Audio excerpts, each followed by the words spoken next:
Paano kaya kung wala ng mga babae?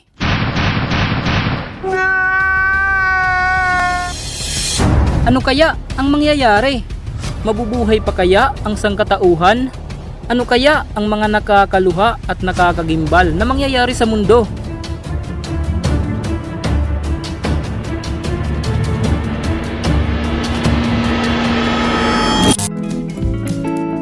Ang mga babae ay talaga naman na sila'y nakakaagaw pansin at nakakaakit. Hindi lang sa pisikal nilang katawan, hubog ng katawan at kagandahan, kundi sila talaga ay lubos na nakakabighani. Kaya naman kung mawawala ang mga kababaihan natin ay paano na lang ang mga babaero dyan? Kaya naman sa video na to ay ating pag-usapan ang mga kababaihan at kung ano ang magiging epekto nito lalo na sa mga kalalakihan.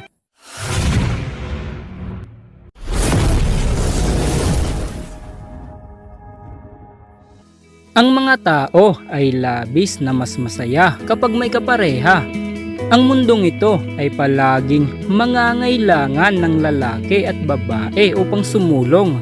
Kaya naman kung alin man sa kanila ay mawala ay hindi magiging balanse ang buhay at walang bagong buhay na darating sa lupa at dahil doon ay walang buhay na iiral. Kung kaya't ang mga babae ay napakalaki ng gampanin dito sa ating mundo at maging sa ating mga tahanan. Bilang babae ay isa sa pinakamahirap na layunin nila ay ang isilang ka. Mula nang isilang ka ay nariyan pa ang paggabay at pag-alaga sa iyo hanggang sa lumaki ka. Talagang napakalaki ang ginagampanan ng mga kababaihan. Bagamat malaki ang gampanin ng babae ay isang pangamba kapag wala na sila ay ang unti-unting pagkaubos ng tao sa iba't ibang panig ng mundo.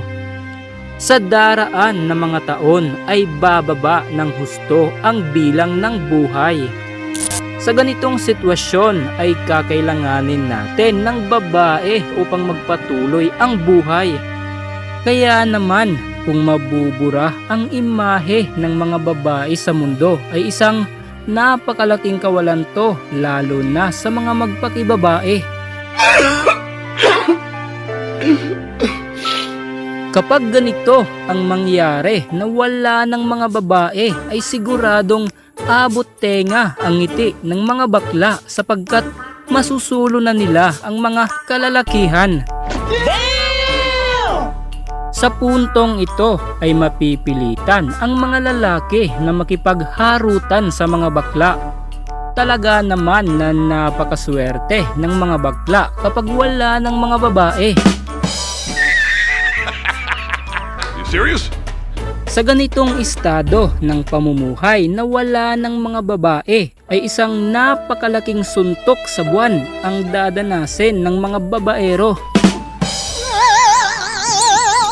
Kaya naman kung darating tayo sa punto na wala ng mga babae ay talagang napakahirap mamuhay at mabuhay. Kaya naman ngayon pa lang ay dapat talaga natin pahalagahan at alagaan ang mga kababaihan dahil napakalaki ang layunin ng mga babae sa ating araw-araw na pamumuhay. Ang mga babae ay ang nag-iisang rason kung bakit tayo isinilang at nabubuhay ngayon. Kaya naman ay napakalaki ng ating pasasalamat sa mga kababaihan. Iwasan natin ang maging mapanakit sa kanila at matuto tayong magpahalaga sa damdamin ng iba. Gayunpaman, ang mga babae ay talagang likas na mahalaga.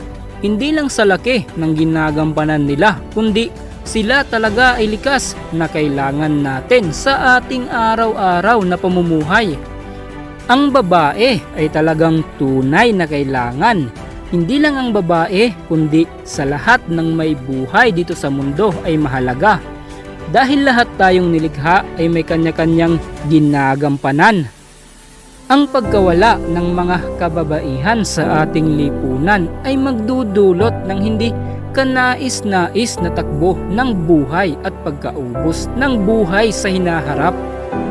Ikaw, Ano sa palagay mo kapag wala ng babae sa mundo? Comment down below.